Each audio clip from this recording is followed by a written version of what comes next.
The year 2020 has been quite eventful. Kasama dyan yung hidwaan sa pagitan ng Pilipinas and the Republic of China, otherwise known as Taiwan. Earlier this year, the Philippines actually placed Taiwan as part of its blanket travel restrictions on entire China. But Taiwan, of course, complained because for them, they are not part of China. Taiwan is not China. Once again, the two countries are at loggerheads. This time after the Philippine government announced that potentially pwede ma-deport ang isang OFW based in Taiwan for supposedly engaging in disinformation against the Philippine government. When the Taiwanese government rejected the Philippines' request and said that overseas workers, including Filipinos, have citizen treatments and have basic rights to freedom of expression in Taiwan. In short, that deportation is not gonna happen. Well, Presidential Spokesman Harry Roque added fuel to fire when he suggested that, well, Taiwan is not a completely sovereign nation because the Philippines has adopted the One China policy since 1975. There are three reasons that Taiwan is not China.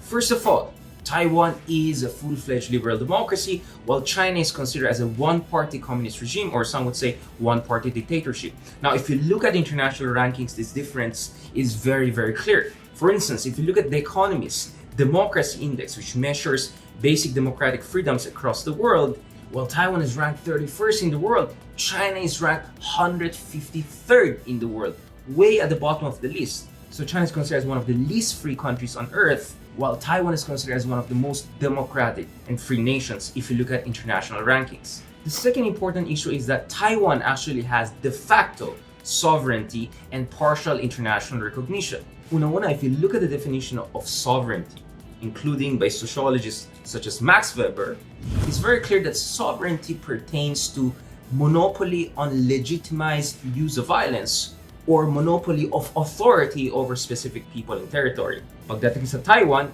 it's the government in Taipei, not in Beijing, that runs daily affairs of residents of that island nation.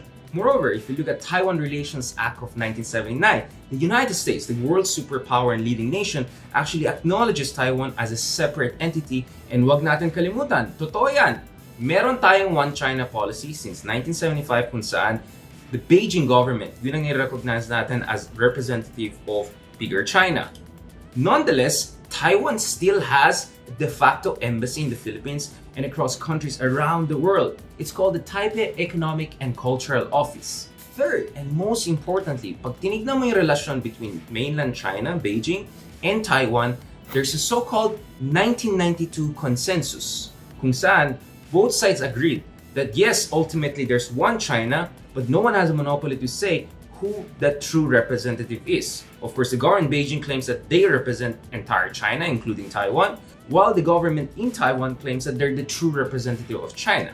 And this 1992 consensus was actually reaffirmed during an important meeting between former Taiwanese President Ma Ying-jeou and President Xi Jinping in Singapore in November of 2015. Meaning that even in a supposed situation of unification, China, or government in Beijing, is willing to recognize the uniqueness, the political freedoms, and the democratic political system that you have in Taiwan. Perhaps Taiwan is really not China. Ako po si Richard Hidarian. Stand with us, stand for truth.